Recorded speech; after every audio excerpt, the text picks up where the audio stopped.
Assalamualaikum warahmatullahi wabarakatuh.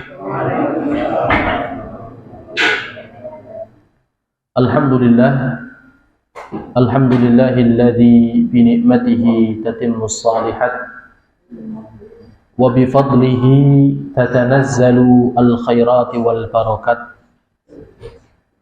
wa bi taufiqihi tatahaqqaqu al maqasidi wal ghayat. Asyhadu an la ilaha illallah wa asyhadu anna Muhammadan abduhu wa rasuluh. Qala Allah Ta'ala fi kitabihil karim, ya ayyuhalladzina amanu taqullaha haqqa tuqatih wa la tamutunna illa wa antum muslimun. Rabbi israh li sadri wa yassir li amri wahlul 'uqdatam min lisani yafqahu qawli, amma ba'd. Allahumma alimna bima yanfa'una wanfa'na bima 'allamtana warzuqna ilma ya rabbal alamin. Yang kami hormati segenap imam masjid Al-Huda Purwokerto, dan yang kami hormati juga segenap jajaran ketakbiran, dan yang kami banggakan dan kami muliakan segenap jamaah muslimin dan muslimat rahimakumullah wa hadakumullahu ajmain.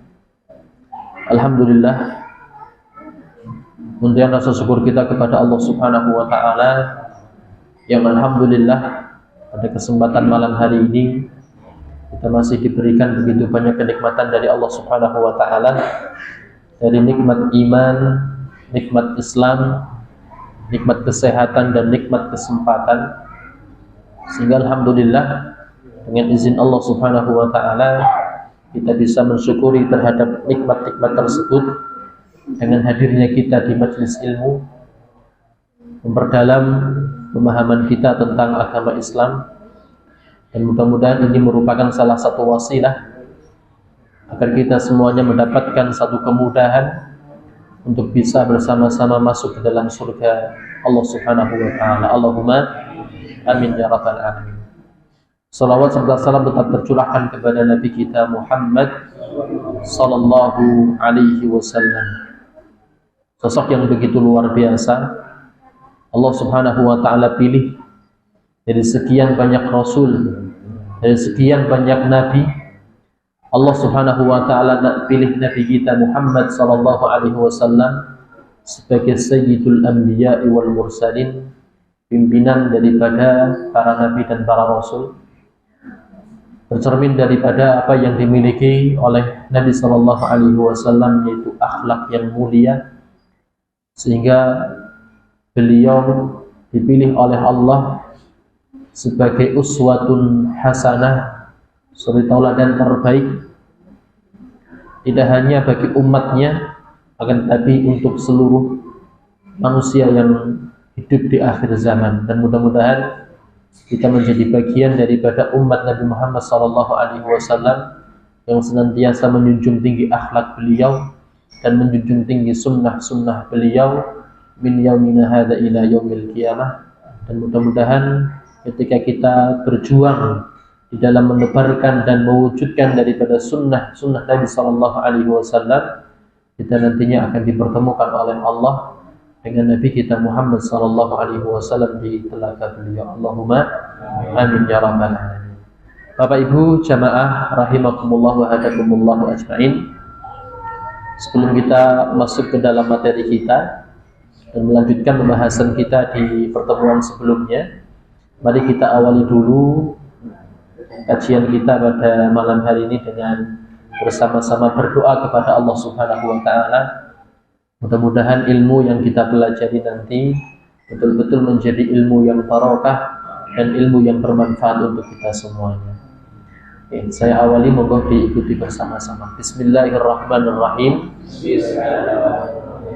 Allahumma inni as'aluka ilman nafi'an wa rizqan tayyiban wa amalan mutaqabbala. Ya Allah, ya Tuhanku, sesungguhnya aku memohon kepadamu ilmu yang bermanfaat dan rezeki yang baik dan amalan yang diterima.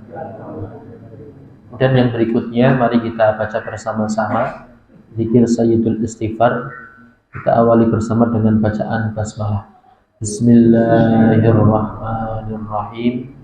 Allahumma anta rabbi la ilaha illa anta khalaqtani wa ana 'abduka wa ana 'ala 'ahdika wa wa'dika mastata'tu a'udzu bika min syarri ma sana'tu abu'u laka bi ni'matika 'alayya wa abu'u bi dhanbi faghfir li fa innahu la yaghfiru dzunuba illa anta.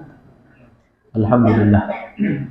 Bapak Ibu jamaah rahimakumullah, tema kita pada malam hari ini melanjutkan apa yang sudah kita bahas di pertemuan sebelumnya, yaitu tentang masalah adab terhadap orang-orang kafir. Dan alhamdulillah kita berada di penghujung pembahasan kita di dalam adab terhadap orang-orang kafir, yaitu poin yang ke-12, yang mana sebelumnya sudah kita bahas bersama tentang bagaimana adab kita terhadap orang-orang kafir ketika kita mendapatkan salam daripada orang-orang kafir. Bagaimana kita menjawabnya dan bagaimana kita merespon daripada salam yang disampaikan oleh orang-orang kafir. Nah, kita masuk ke poin yang terakhir di dalam pembahasan adab terhadap orang kafir adalah mukhalafatuhu wa adamut tashabbuhi bihi fima laisa bidaruri. Poin yang ke-12 di antara adab terhadap orang-orang kafir adalah mukhalafatuhu. Bagaimana kita bisa senantiasa mukhalif, berbeda pandangan, berbeda tentang konsep kehidupan terhadap orang-orang kafir. Wa adamut tasyabbuhi bihi, dan tidak meniru daripada gaya kehidupan orang-orang kafir. Inilah diantara etika terhadap orang-orang kafir. Fima laisa bidaruri, di dalam sesuatu yang mana di dalam sesuatu tersebut tidak ada unsur kemadharatan, tidak ada unsur sesuatu yang bahaya, sehingga kita harus meniru daripada kehidupan dan cara hidup orang-orang kafir. Lah bagaimana tentang pembahasan ini? Maka muallif Imam Abu Bakar Al-Jazairi rahimahullahu ta'ala beliau menyampaikan, seperti halnya seseorang ka'ifa'il lihyati idza kana huwa yahlikuha wa sibhuha idza kana huwa la yusbihuha. Di antara daripada etika menyelisihi orang-orang kafir, baik secara penampilan ataupun secara akidah, maka dicontohkan oleh Imam Abu Bakar Al-Jazairi, contohnya adalah tentang masalah penampilan, karena itu sesuatu yang zahir. Disebutkan di dalam kitab tersebut, yaitu kitab Minhaj Al-Muslim Ka'ifa'il Lihyati, bagaimana seorang muslim bisa membiarkan tumbuh jenggot yang dia miliki. Ya. Kapan idza kana huwa yahlikuha, apabila orang-orang kafir dengan sengaja mencukur jenggot tersebut, maka kita harus mukhalif, harus menyelisihi mereka, kecuali ketika mereka itu membiarkan kumis, maka kita juga harus mukhalif, kita harus cukur kumis. Ya, kalau orang Yahudi itu membiarkan lihyah dan membiarkan kumis. Sementara orang-orang Nasara mereka mencukur lihyah dan mencukur kumis. Ya, maka kita disyaratkan oleh Allah Subhanahu wa taala untuk menyelisihi mereka. Sehingga ya, kata Nabi sallallahu alaihi wasallam, "A'ful liha wa qassus syawari." Ya, Nabi sallallahu alaihi wasallam ya memberikan satu solusi bagi kita agar kita terbebas daripada meniru daripada gaya-gaya orang kafir. Itu dengan cara a'ful liha, suruh napa membiarkan jenggot. Wa qasus syawari, dan napa memotong kumis. Nah, ini diantara apa bentuk etika kita terhadap orang-orang kafir, itu napa dengan cara menyelisihi mereka. Lah berikutnya wasibhuha idza kana huwa la yusbihuha. Di antara daripada etika terhadap orang-orang kafir, nek orang-orang kafir tidak mencet napa rambutnya, Pak, maka kita napa dituntut untuk napa ngecet. Tapi yang ada sekarang gitu nih, orang-orang kafir ya, mereka napa ngecet kabeh. Sehingga napa kita sebagai seorang muslim harus napa menyelisihi mereka. Tapi napa tetap kita diperbolehkan untuk napa sibhu. Ya, terutama napa jenggot. Kenapa? Orang-orang ya Yahudi, orang-orang Nasrani tidak ada yang napa mengecet jenggot. Maka napa kita boleh untuk mengecet jenggot. Ya, seperti ustadz kita nih, Ustadz Masya Allah ya, Ustadz Amir Adhad gitu nih ya, dia napa ya mengecet jenggot. Masya Allah ya. Dan kata Nabi sallallahu alaihi wasallam ya, jauhilah napa warna hitam. Siapapun ya, baik yang masih muda ataupun sudah tua, maka napa harus menjauhi daripada semir hitam. Kapanpun dan dimanapun. Tapi warna daripada selain hitam maka diperbolehkan. Maka betapa banyak nih masyarakat kita ya, sekalipun umurnya sudah tua tapi penampilannya pengen tetap muda. Apa yang terjadi? Tidak jarang di antara mereka yang sampai mengecat ya, rambut-rambut mereka dengan warna hitam. Dan tidak jarang juga dari seorang ustadz. Ya, tidak jarang juga nama dari ya para ustadz yang mengecat rambutnya dengan warna hitam. Maka dilarang oleh Nabi sallallahu alaihi wasallam. Kemudian yang berikutnya, wa kadza mukhalafatuhu fil libas an ammati wa qarbusin. Begitu juga ya, etika kita terhadap orang-orang kafir adalah menyelisihi tentang masalah apa pakaian. Contohnya apa? Min ammatin wa qarbusin. Dari apa? Imamah ataupun dari apa? Topi. Ya.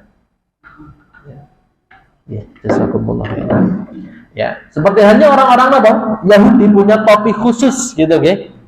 Yang itu mereka gunakan ketika mereka sedang beribadah. Ataupun apa? Ya, kopiah apa? Khusus daripada orang-orang Yahudi. Ya, jangan pernah lihat ya. Ya, hanya apa? Ya, menutup ubun-ubun saja gitu, okay? Ya, maka kita tidak boleh untuk tasyabuh dengan siapa? Mereka. Ataupun orang-orang Nasrani punya satu kebiasaan ataupun punya ciri khas tentang pakaian mereka. Itu pakaian apa, Pak? Sinterklas gitu nih. Yang kadang aksesoris seperti itu dipakai oleh siapa? Orang-orang muslim. Yang mayoritas mereka bekerja ya, sementara pimpinannya, sementara ownernya, pemiliknya adalah siapa? Orang-orang kafir. Yang mengharuskan mereka untuk apa? Memakai pakaian tersebut. Dan ini merupakan sesuatu yang terlarang. Ya. Sehingga kata Nabi sallallahu alaihi wasallam, "Wa man tashabbaha biqaumin fahuwa minhum." Kata Nabi sallallahu alaihi wasallam, barang siapa yang bertasyabuh, menyerupai daripada suatu kaum, maka dia bagian dari kaum tersebut. Ya. Bahkan secara tegas para ulama melarang tentang masalah menyerupai daripada pakaian-pakaian ahlul bid'ah. Tidak hanya orang kafir saja, itu apa? Pakaian-pakaian orang pelaku bid'ah. Ya. Juga kita apa? Tidak boleh menyerupai mereka. Ya.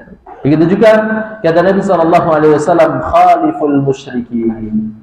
Selisihlah sama kalian terhadap siapa? Orang-orang musyrik. Dari gaya berpakaian, dari cara hidup dan lain sebagainya. Nah, nanti kita akan bahas bersama tentang masalah tasyabuh. Baik, kemudian yang berikutnya, keterangan yang disampaikan oleh Nabi sallallahu alaihi wasallam yang diriwayatkan oleh Imam Muslim. Ini berkaitan tentang masalah tasyabuh. Ya, menyerupai siapa orang-orang kafir. Kata Nabi sallallahu alaihi wasallam, "La tattabi'unna sunanal ladzina min qablikum shibran bi shibrin wa dhira'an bi dhira'in." Sungguh kata Nabi sallallahu alaihi wasallam, menggunakan kata-kata apa? Ya, lamut taukid, sungguh kalian akan mengikuti jalan orang-orang sebelum kalian. Insyaallah. Siapa sebelum kita? Orang-orang Yahudi dan orang-orang Nasrani. Ya, shibran bi shibrin, sejengkal demi sejengkal. Wa dhira'an bi dhira'in, dan sehasta demi sehasta. Hatta law dakhalu fi juhri dabbin. Ya, sampai jika orang-orang yang kalian ikuti itu masuk ke lubang dab, yaitu apa? Lubang yang sangat sempit. Kata Nabi sallallahu alaihi wasallam, "Lattaba'tumuhum," pasti kalian pun akan mengikuti mereka. Kalaupun mereka masuk ke dalam satu tempat yang begitu buruk, maka sungguh ya kalian akan mengikuti mereka. Qulna ya Rasulullah al-yahuda wan nasara. Maka para sahabat ketika itu berkata kepada Nabi sallallahu alaihi wasallam, "Wahai Rasulullah, apakah yang diikuti itu adalah Yahudi dan Nasrani?" Maka beliau menjawab, "Lantas siapa lagi?" Ini merupakan salah satu kabar dari Nabi sallallahu alaihi wasallam bahwa umat ini itu akan terombang-ambing dalam masalah tasyabbuh, menyerupai siapa orang-orang kafir. Ya, sehingga dari sini kita harus paham bahwasanya seorang muslim harus memegang teguh sebuah karakter. Karakter yang seperti apa? Karakter seorang muslim ialah apa? Berkiblat kepada siapa?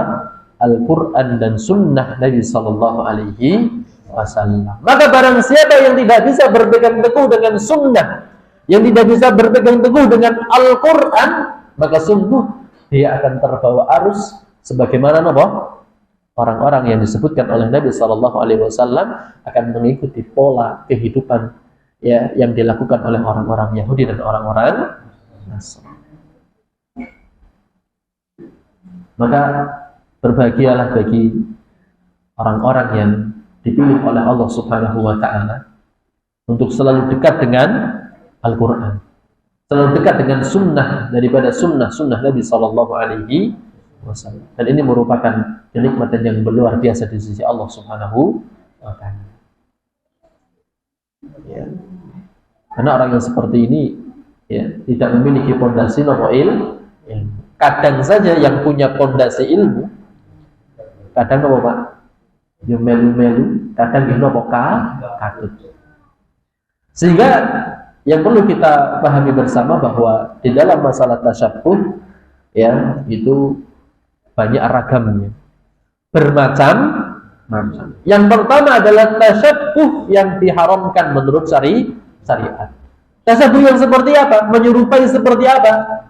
Kata para ulama adalah segala perbuatan yang menjadi kekhususan ajaran orang kafir dan diambil dari ajaran orang kafir, sementara tidak diajarkan dalam ajaran Islam.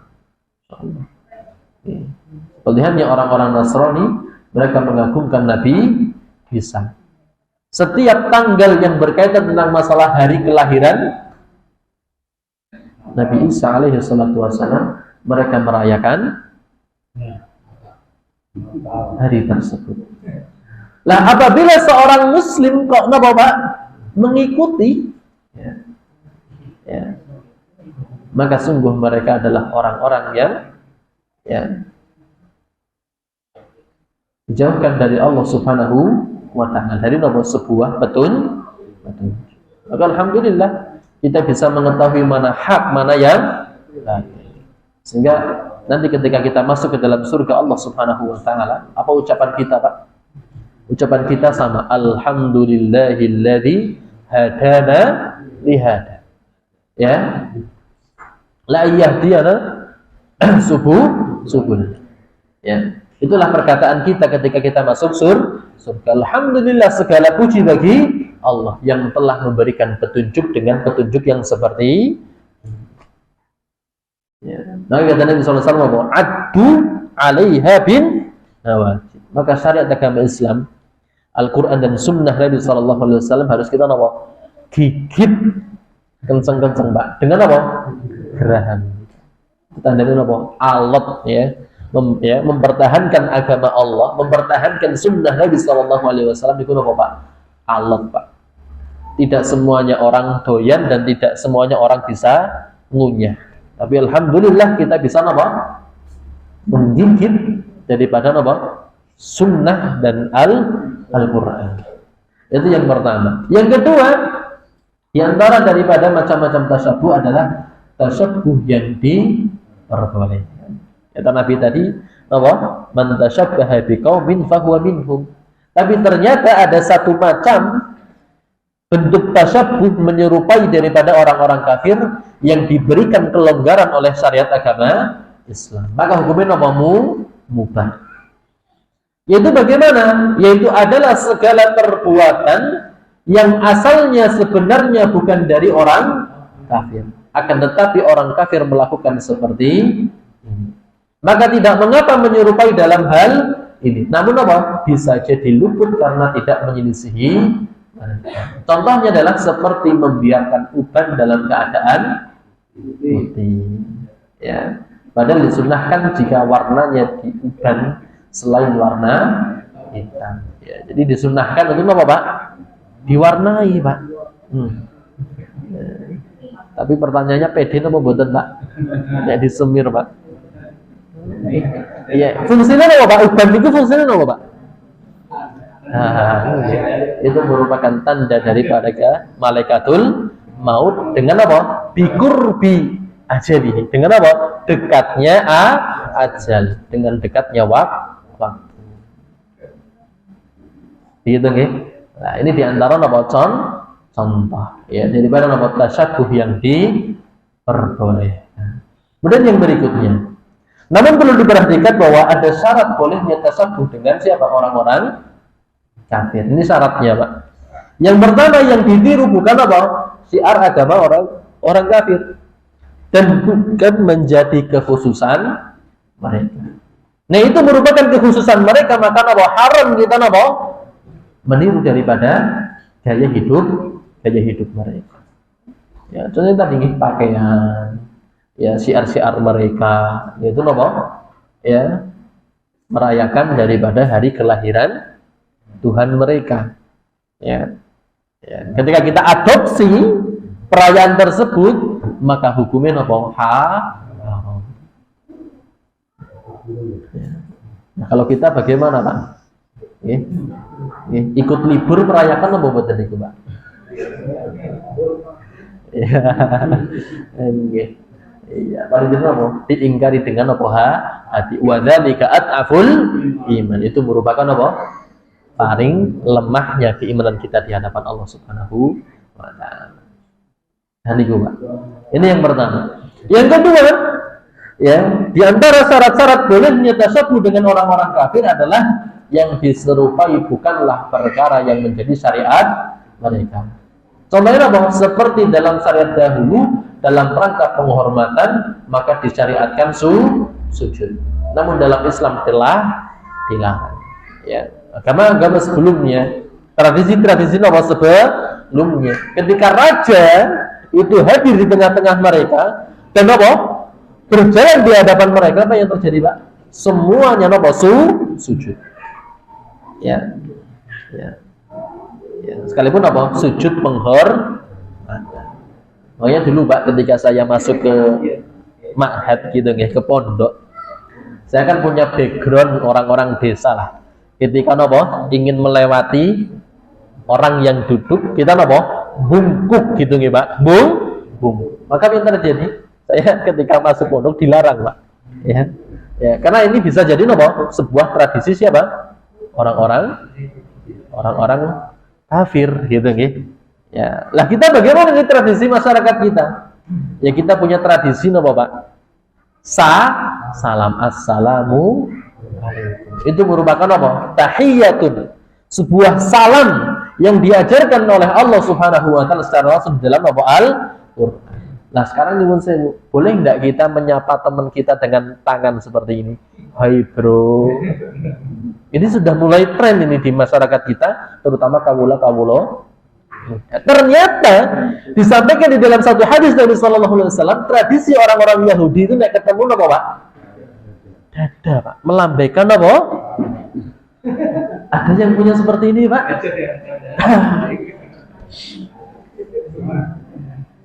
Ya, bolehlah negur gitu nih, tapi napa ucapkanlah napa? Jangan napa ganti Pak, cuma napa? Hai bro, gitu nih. Cuma melambaikan tangan, kita tidak apa mensiarkan daripada siar-siar Islam berupa apa? Hati-hati.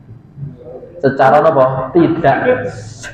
Ya, secara tidak langsung kita apa? Mengikuti daripada tradisi orang-orang Yahudi. Iku Pak. Kata Nabi apa? Shibron, disibrin, satu jengkal demi enggak terasa Pak. Kita mengikuti daripada apa? Milah mereka. Milah niku apa Pak? Condong. Kecondongan kepada gaya hidup siapa? Orang-orang kafir.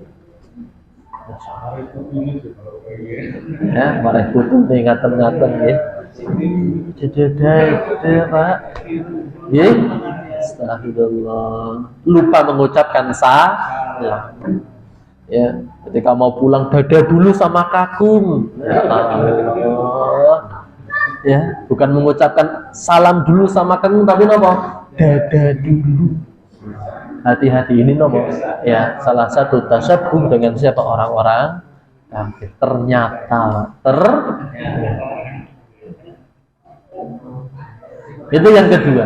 Yang ketiga, syariat menjelaskan bolehnya bersesuaian dalam perbuatan tersebut, namun khusus untuk amalan tersebut saja. Seperti halnya apa? Dahulu orang Yahudi melaksanakan puasa Asyura, maka umat Islam pun melaksanakan puasa yang sama. Namun, apa?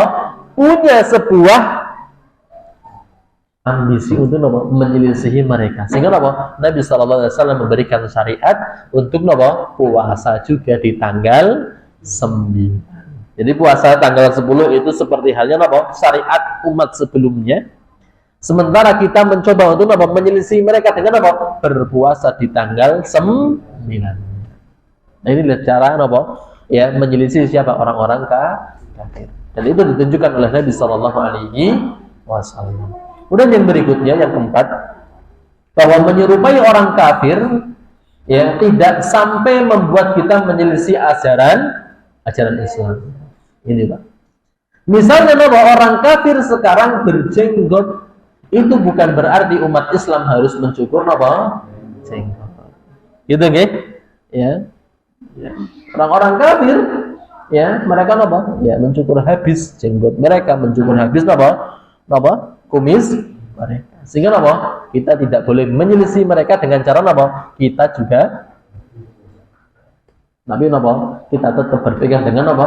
Sunnah Nabi Sallallahu Alaihi Wasallam. Itu kaidah yang keempat. Yang kelima, menyerupai orang kafir di sini bukan dalam perayaan mereka. Misalnya apa? Orang kafir merayakan kelahiran Nabi Isa. Maka bukan berarti kita pun harus merayakan kelahiran Nabi Muhammad Sallallahu Alaihi Wasallam. Jadi tidak boleh tasyabuh dalam hal perayaan orang kafir. Ya. Tahun baru Pak. Ya. Akhirnya orang Islam punya tahun baru. Astagfirullah. Ulang tahun. Ya kita tinggal banyak memperbanyak istighfar saja Pak. Ya, istighfar. Secara tidak langsung kita apa? Menyerupai siapa orang-orang kafir.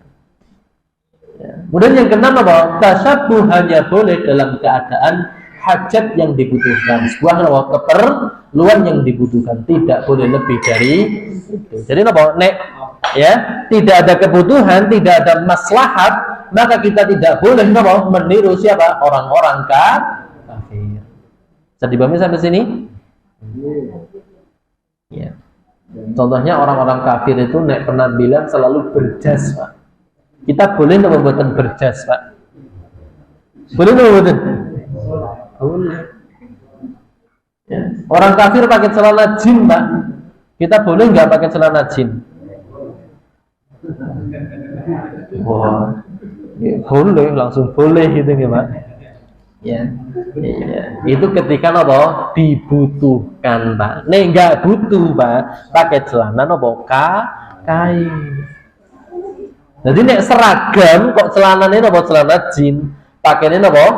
Jas, itu baru Tapi nek nggak ada kebutuhan, maka nggak boleh menyerupai siapa? Orang-orang kafir. Ya tetap kita apa? Punya karakter. Pakai apa? Baju koko. Pakai baju apa? Islami. Berpenampilan apa? Islami. Kecuali apa? Nek pancen seragame apa? Seperti itu. Maka apa? Ya sudah. Tapi nek tidak ada kebutuhan, maka apa? Haram hukumnya bertasabuh menyerupai siapa? Orang-orang kafir. Nek jalan-jalan teng mall, Pak, jenengan pakai baju nopo, Pak? Kaos. Iya. Ben kaya sing liyane, gitu gimana? Sekarang pertanyaannya, apakah dilarang untuk masuk ya tempat-tempat seperti itu menggunakan karakter kita? Ya, tetap ya. Pakai nopo peci, pakai nopo koko, gitu nih. Ya sudah, Pak. Ya. Itu gitu. Nek tidak ada nopo kebutuhan. Tapi nek ada kebutuhan boleh, Pak. Selama nopo kita tidak tasabuh dalam masalah nopo akidah. Contohnya nopo tadi loh, merayakan kelahiran Nabi Isa alaihi salatu wassalam. Ya kita tidak boleh ini. Kenapa? Karena tasabuh dalam karena di nopo akidah. Oke, kemudian yang berikutnya ya, efek daripada nopo tasabuh. Ya, ini menjadi sesuatu yang penting, Pak, tentang masalah tasabuh. Karena apa? Sekarang anak-anak kita, cucu-cucu kita itu sudah apa? Merubah daripada pola kehidupan mereka, bergeser menjauh dari apa? Syariat agama Islam. Tidak pede dengan apa? Baju Islaminya, tidak pede dengan tampilan apa? Mungkin cucu kita sudah, Pak, ya. Jenggotnya tumbuh tapi apa? Dicukur bersih. Bahkan apa? Model cukurannya, Pak, itu cukuran yang dilarang oleh Nabi sallallahu alaihi wasallam, itu apa? Cukuran khaza. Ya. Ini dilong sing dhuwur di tingeh. Bukan tingeh tapi apa? Dibiarkan. Dan ini menjadi tren. Ya, menjadi apa? Tren. Khaza. Nah, efek daripada tasabuh itu apa? Ibnu Taimiyah berkata, sesungguhnya tasabuh meniru gaya orang kafir secara apa? Lahiriah, mewariskan kecintaan dan kesetiaan dalam apa? Hati. Nah, sekarang dipopulerkan oleh pemain-pemain sepak bola, Pak. Ketika ngegolkan pripun, Pak? Wah. Ya, astagfirullah. Secara tidak langsung itu merupakan tasabuh yang apa? Dilarang. Kenapa? Itu merupakan sebuah akidah mereka. Ya. Nopo Pak niki? Kanan kiri ke atas oke, Pak. Nopo niki? Ya. Roh Kudus. Iya, astagfirullah. Atas nama. Dan ini nopo populer di tengah-tengah masyarakat kita. Dan tidak nopo malu-malu daripada anak-anak kita melakukan selebrasi gol dengan apa? Kayak orang-orang kafir. Yang itu apa? Ya, merupakan ciri daripada akidah mereka. Kalung, ya. Baju bola. Ya, kan banyak gitu, Pak, yang lambangin apa? Salib. Itu harus ditutup, Pak, harus diganti. Ya. Ya, tulisannya Argentina, ya lambangnya di apa? Ya Indonesia gitu, Pak. Ya, begitu nggih. Nah, ini nggih. Kenapa? Karena begitu pula kecintaan dalam batin mewariskan apa? Tasabuh secara apa? Lahir. Ketika seseorang sudah cinta kepada apa? Produk orang-orang kafir, tentang apa gaya hidup orang-orang kafir, secara otomatis mereka apa akan merubah daripada gaya hidup mereka seperti halnya apa gaya hidup orang-orang kafir. Sehingga apa? Mereka merasa malu nek bergaya seperti orang-orang Islam.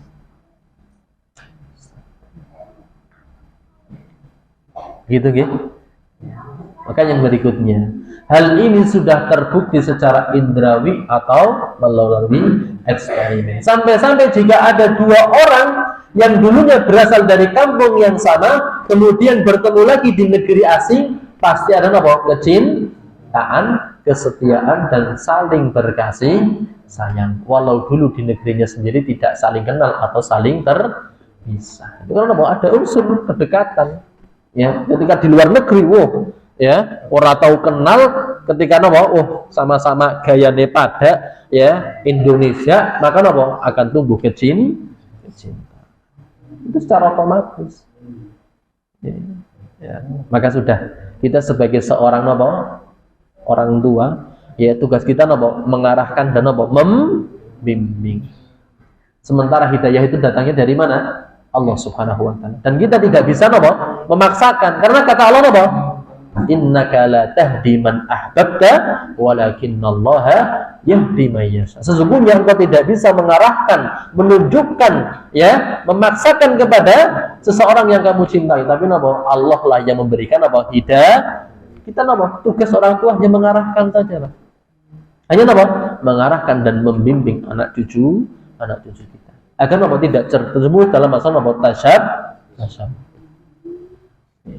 Ini. Kemudian yang berikutnya, hukum tasyabbuh itu bertingkat-tingkat. Dan tasyabbuh bisa jadi kufur seperti meniru orang musyrik dalam hal istighatsah pada wali penghuni kubur. Wah, niki ngapunten niki. Nggih. Ya, rotok pedes niki. Gitu nggih. Menyangkut daripada, ya, kebiasaan orang-orang di sekitar kita. Tasyabbuh yang seperti ini bisa masuk ke dalam ranah kekufuran. Ya, malah berkah lewat salib. Tidak dengan salib sekarang, dengan tasbih lah, dengan cincin. Nek ngendi-ngendi orang gawat cincin iki rasane ora tenang, ora pede, hati-hati niki. Kebiasaan orang-orang dulu itu Pak, punya jimat. Nah, kita tasyabbuh dengan mereka, maka hati-hati. Bisa jadi kita masuk ke dalam ranah kekufuran. Ya. Kemudian tasyabbuh bisa jadi dinilai haram seperti mencukur jenggot dan mengucapkan selamat pada perayaan non-muslim. Kemudian bermudah-mudahan dalam tasyabbuh yang haram semacam itu bisa jadi mengantarkan pada kekufuran. Wal iyadu billah. Astagfirullah. Kita hanya bisa istighfar kepada Allah Subhanahu wa taala. Kemudian Bapak Ibu jamaah rahimakumullah, di antara bentuk tasyabbuh yang nanti kita akan selenggarakan bersama itu dalam masalah Pak? Pesta demokrasi. Bahwa demokrasi itu produk Islam apa betul, Pak? Ya. Produk bukan dari Islam. Makanya kalau kita buka itu Wikipedia, demokrasi itu artinya dari dua kata, demos dan artinya apa, Pak? Demos itu apa? Halayak manusia, yaitu rakyat. Sementara kratia artinya apa? Hukum. Maka hukum manusia ataupun hukum rakyat. Dalam artian dari rakyat, oleh rakyat, dan untuk rakyat. Apakah berseberangan dengan agama Islam? Tentu. Kenapa? Karena hukum semuanya mutlak dari siapa? Allah Subhanahu wa taala. Al-wadi, yang menentukan sebuah hukum adalah siapa? Allah Subhanahu wa taala. Sementara di dalam demokrasi, sistem demokrasi, hukumnya dari rakyat, oleh rakyat, dan untuk rakyat. Lah, kemudian bagaimana Pak kita menyikapi daripada pemilu? Yang minggu depan Pak, gitu nggih, negara kita akan berpesta. Nah, jenengan ikut pestane napa mboten, Pak? Nggih. Ya, nanti kita akan bahas nih, Mudah-mudahan waktunya cukup. Kemudian yang berikutnya hukum daripada pemilu. Ini ngapunten gitu. Karena kita berada di satu negara yang menjunjung tinggi tentang masalah pemilu, maka kita harus mengilmui tentang masalah pemilu. Ya. Maka hukum daripada pemilu, pemilihan umum sebagaimana yang ada di berbagai negara saat ini sama sekali bukan metode dari Islam di dalam memilih pemimpin. Jadi pemilihan pemimpin menurut syariat agama Islam itu ada 3, Pak. Yang pertama musyawarah, yang kedua penunjukan, dan yang ketiga penaklukan. Ya, musyawarah contohnya sinten? Penunjukan siapa? Khalifah Abu Bakar sebagai pengganti Nabi Sallallahu Alaihi Wasallam. Itu mulai musyawarah.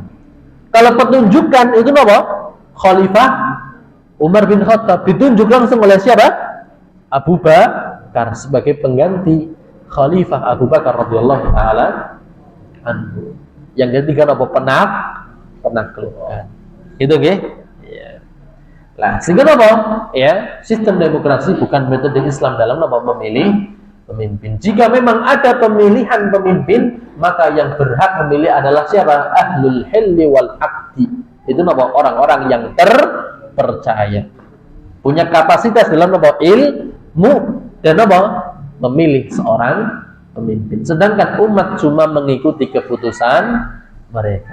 Itu yang pertama. Yang kedua, masalah pemilu adalah masalah khilafiyah ijtihadiyah di antara para ulama ahlus sunnah saat ini. Oleh karena itu, mencoblos dalam pemilu bukanlah masalah manhajiyah yang bisa menyebabkan orang yang mencoblos keluar dari ahlus sunnah dan sebagai standar dari cinta dan jadi itu tidak bisa dijadikan sebagai standar bahwasanya orang itu keluar dari ahlus sunnah wal jamaah. Nah, ikut dalam pesta demokrasi.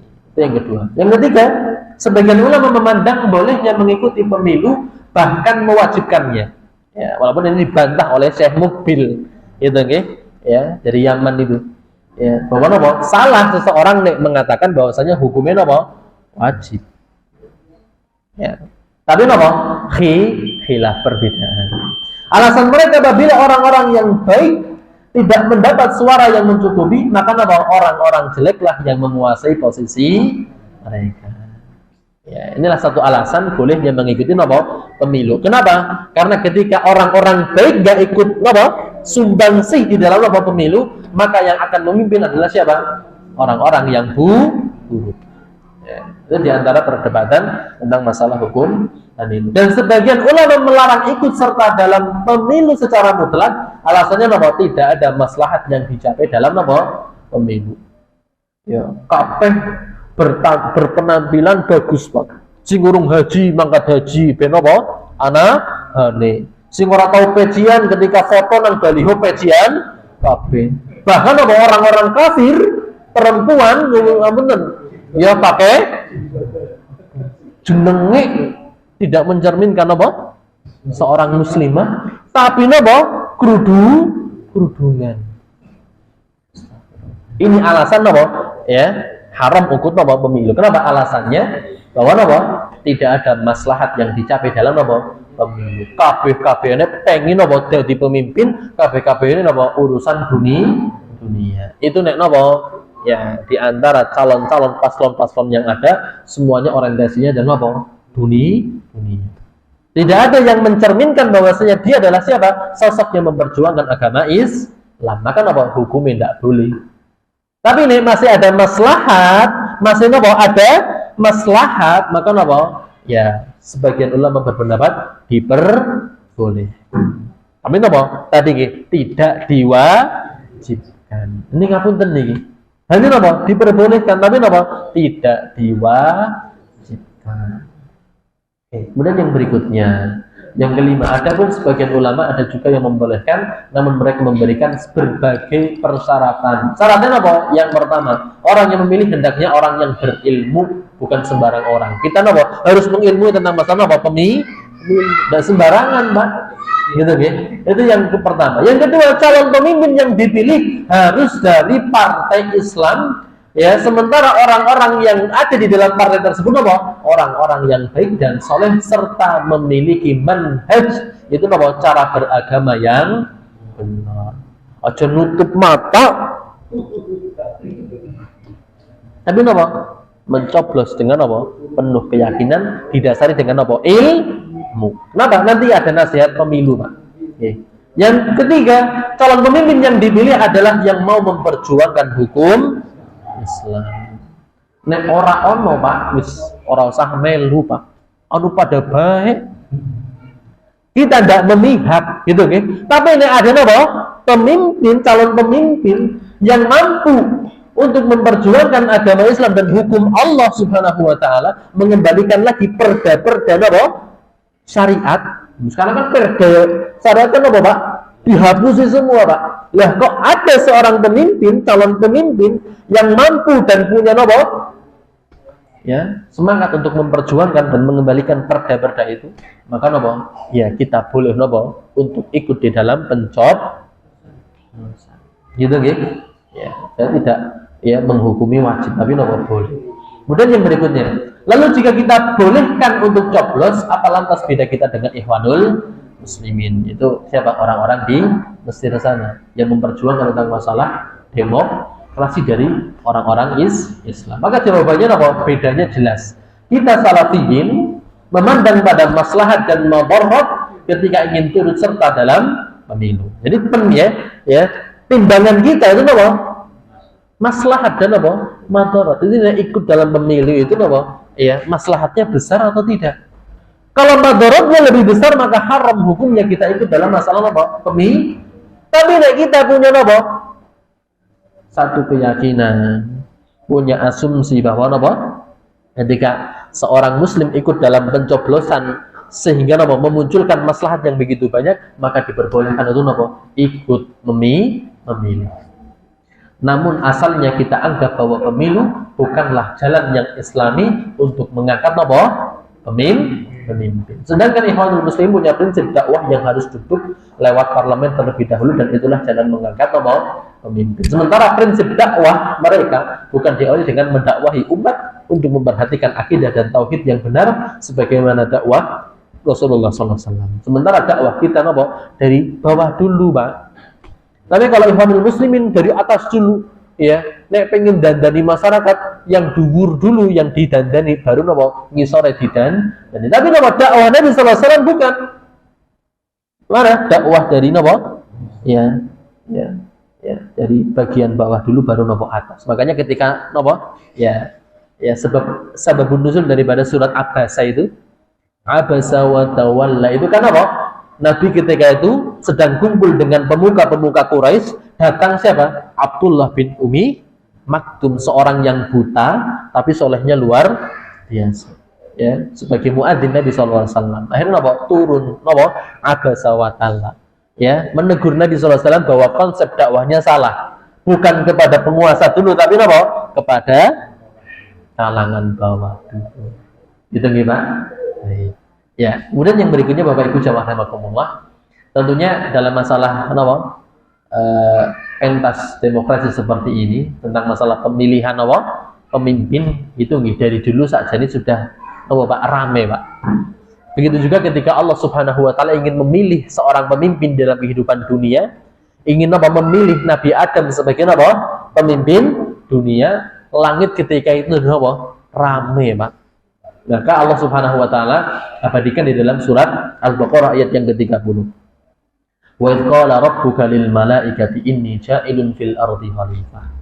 Ya. Qalu ataj'alu fiha may yufsidu fiha wa yasfiku dima. Ketika Allah pengen memilih Nabi Adam sebagai khalifatul ard, pemimpin para malaikat ketika itu rame, tidak setuju dengan apa yang disampaikan oleh Allah Subhanahu wa taala. Tapi luar biasa, kita ambil hikmahnya daripada penggalan ayat yang terakhir. Qala inni a'lamu ma la ta'lamun. Sesungguhnya aku mengetahui apa yang tidak kamu ketahui. Maka dari sini kita ambil satu garis besar, Pak. Nek kita pengen memilih pemimpin, ya, mari kita kembalikan kriteria pemimpin sebagaimana yang disebutkan oleh Allah dan dicontohkan oleh Nabi Sallallahu Alaihi Wasallam. Jangan tergoda dengan apa, Pak? Tim ses masing-masing. Kamu amplop termasuk tim ses gitu ya. Jadi tidak terpengaruh dengan itu. Tapi apa? Kembalikanlah kepada Allah dan kepada Nabi sallallahu alaihi wasallam. Bagaimana kriteria menurut Allah dan kriteria ya yang ditujukan oleh Nabi sallallahu alaihi wasallam. Maka niki Pak, di dalam kitab Tabaqat Al-Kubra karya Ibnu Sa'ad, beliau menceritakan ya bahwa di kondisi ya tabi'in itu muncul dua pemimpin yang dolim dan pemimpin yang adil. Pemimpin yang adil siapa? Umar bin Abdul Aziz. Sementara pemimpin yang dolim adalah Hajjaj ibnu Yusuf. Ini Pak, sebelum kita masuk ke kontestasi pemilu, kita kan masih punya siapa? Seorang pemimpin yang sah Pak. Sehingga bagaimana kita memutuskan bagaimana posisi kita di hadapan seorang pemimpin.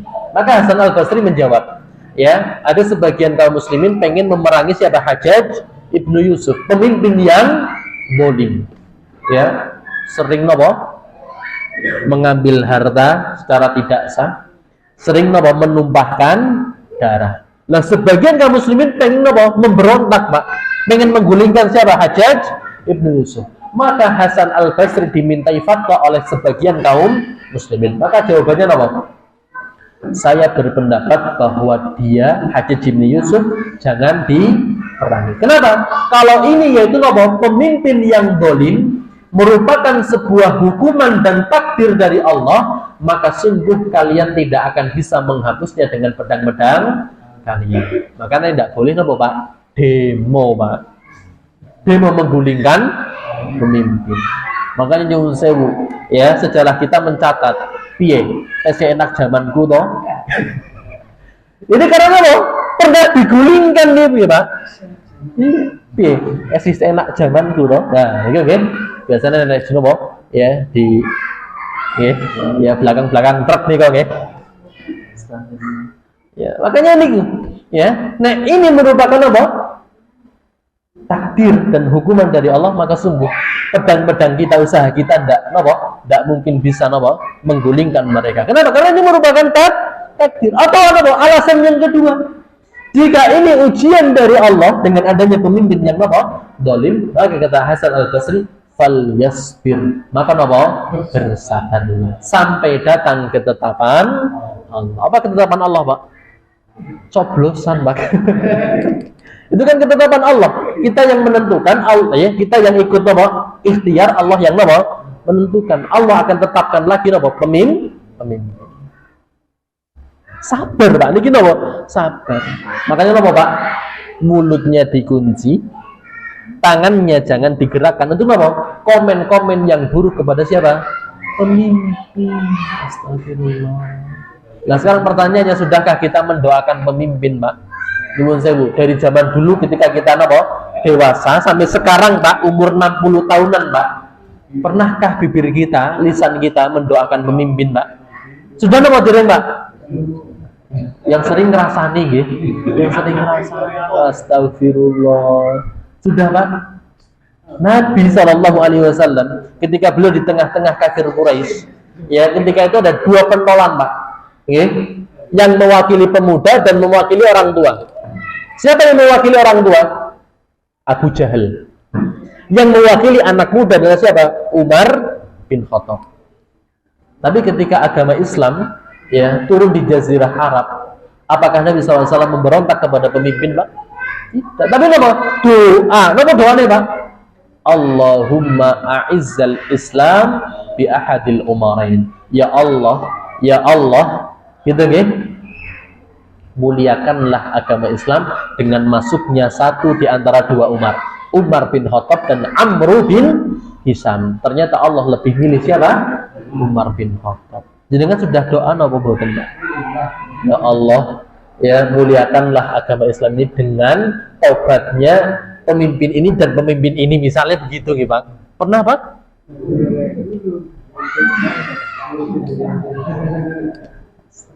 Makanya yang perlu kita pelajari ini 6 catatan yang manfaat yang perlu kita perhatikan tentang pemimpin negara kita Pak.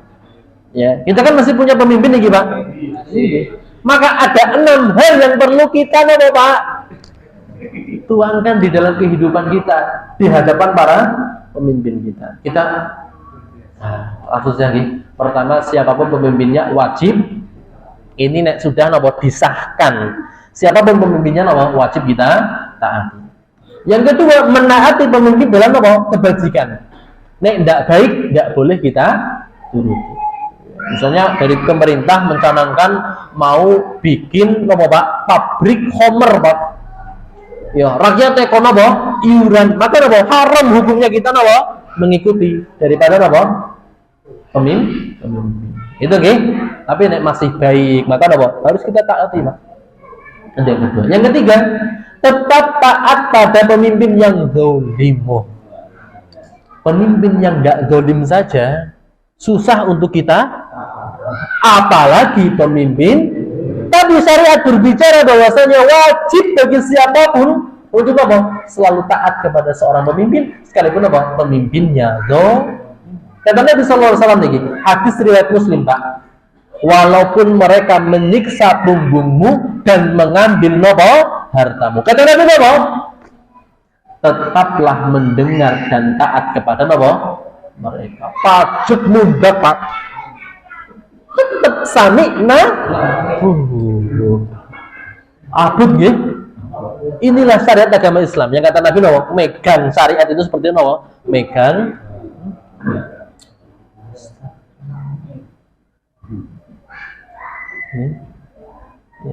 Kita belum bayar wis kowar-kowar nang ngendi Pak. Padahal apa? Kur bayar masalah apa? Selesai. Itu yang ketiga. Yang keempat, tak boleh memberontak pada pemimpin yang sah. Ini Pak. Nggak boleh memberontak. Ya, nggak boleh memberontak. Kenapa? Karena ketika seseorang memberontak kepada pemimpin yang sah, itu saya maksudnya bahwa memberontak terhadap takdir Allah Subhanahu wa taala. Yang kelima, ya, tetap punya kewajiban untuk mendoakan pemimpin ini Pak. Ya, dan yang menarik yang keenam, doakanlah pemimpin kita. Kata Fudail bin Iyad beliau mengatakan, kalau seandainya aku memiliki sebuah doa yang mustajab, maka doa itu akan saya tujukan kepada siapa? Pemimpin. Kenapa? Nek kita doa untuk diri kita, maslahatnya hanya untuk kita. Tapi nek kita doakan kepada siapa? Pemimpin, maslahatnya untuk orang banyak, Pak. Tapi akeh-akeh kita doa untuk diri. Maka mulai dari sekarang, Pak, kita selipkan satu doa untuk kebaikan siapa? Pemimpin. Makanya semakin hari semakin dolim, semakin hari semakin dolim. Kenapa? Gak ada kaum muslimin yang mau mendoakan siapa? Sementara kata Nabi SAW di dalam hadis kutsinya, Anna inda dhanni bi. Kata Allah di dalam hadis kutsinya, aku bersama prasangka hambaku. Lah prasangka kita kepada pemimpin apa Pak? Dolim terus. Semakin hari semakin apa? Memper Pak. Sementara kita belum menadahkan tangan kita untuk mendoakan siapa? Pemimpin. Maka Pak, tentukan pilihanmu untuk pemimpin yang lebih baik. Gila, kriteria pemimpin Pak. Ini pembahasannya terlalu panjang, Gik. Ya, nggak apa-apa, Gik. Untuk kesempatan malam hari ini saja, Pak. Ya, ben rodok cetol begitu, Gik. Ya, kriteria pemimpin yang baik, Pak, hanya dua, Pak.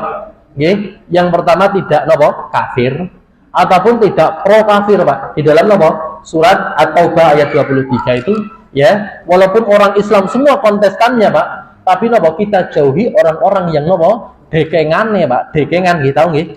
Ya, dekengane orang-orang kafir. Itu nggih. Ya, syarat yang berikutnya adalah ya, Syekhul Islam Ibnu Taimiyah di dalam karya beliau As-Siyasah Asy-Syar'iyyah ya kriteria seorang pemimpin itu dua, kuat secara mental, secara finansial, dan kuat secara amanah. Itu nggih. Ya. Baik, ya dalilnya banyak nggih, dalilnya banyak. Ya, kemudian yang berikutnya ya, niki Pak. Astagfirullah, tentukan pilihanmu sesuai dengan apa yang Allah inginkan. Tadi nggih, ya. Nek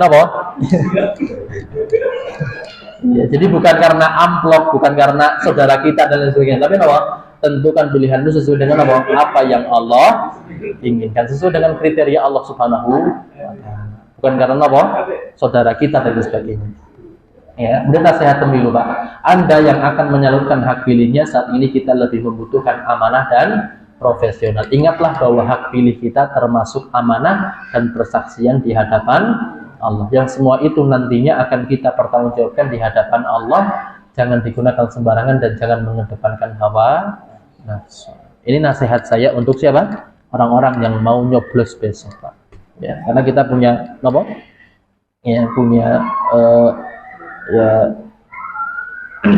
ada yang mau nyoblos dan ada yang tidak mau nyoblos. Maka ya ini nasihat untuk yang mau nyoblos. Ya, maka kita tentukan pilihan kita bukan karena hawa nafsu kita, bukan karena kedekatan emosional, bukan hanya kedekatan hawa nafsu saja, tapi ya semata-mata karena Allah Subhanahu wa Ta'ala. Ya, kita pilih ya sesuai dengan kriteria Allah dan Rasulnya. Jadi seperti itu Bapak Ibu jamaah rahimakumullah. Dan ini materi kita yang kita bisa bahas pada kesempatan malam hari ini. Baik, sebelum kita tutup mungkin ada pertanyaan, monggo. Kalau tidak kita cukupkan. Sekali, baik, cukup kita cukupkan. Mari kita tutup bersama dengan bacaan hamdalah dan doa kafaratul majelis. Alhamdulillahirabbil alamin. Subhanakallahumma bihamdika asyhadu an la ilaha illa anta astaghfiruka wa atubu ilaik. Bapak Ibu jamaah rahimakumullah. Dan sebelumnya terakhir nih. Ya, ini mohon maaf ya, saya di kampus itu ngajar tentang masalah manajemen masjid, dan kemarin baru saya bahas tentang masalah hukum berkampanye di masjid. Dan ini bukan tentang masalah kampanye gitu Pak. Kalau kampanye itu kita menawarkan satu paslon dan kita mengarahkan kepada satu paslon. Dan ini kan kita hanya sebatas ya menyampaikan tentang kriteria seorang pemimpin sesuai dengan Allah dan Rasulnya. Tidak ada ya ajakan untuk memilih satu paslon. Dan ya kampanye itu diharamkan ya di dalam masjid, diharamkan ya, diharamkan. Dan sudah kini kita bahas ya di forum kelas gitu di perkuliahan. Baik, seperti itu Bapak Ibu jamaah rahimakumullah. Dan yang terakhir, apabila di dalam menyampaikan banyak kekeliruan, banyak kesalahan, banyak kekurangan, saya mohon maaf yang sebesar-besarnya. Aku qouli hadza wa astaghfirullah li wa lakum. Wassalamualaikum warahmatullahi wabarakatuh.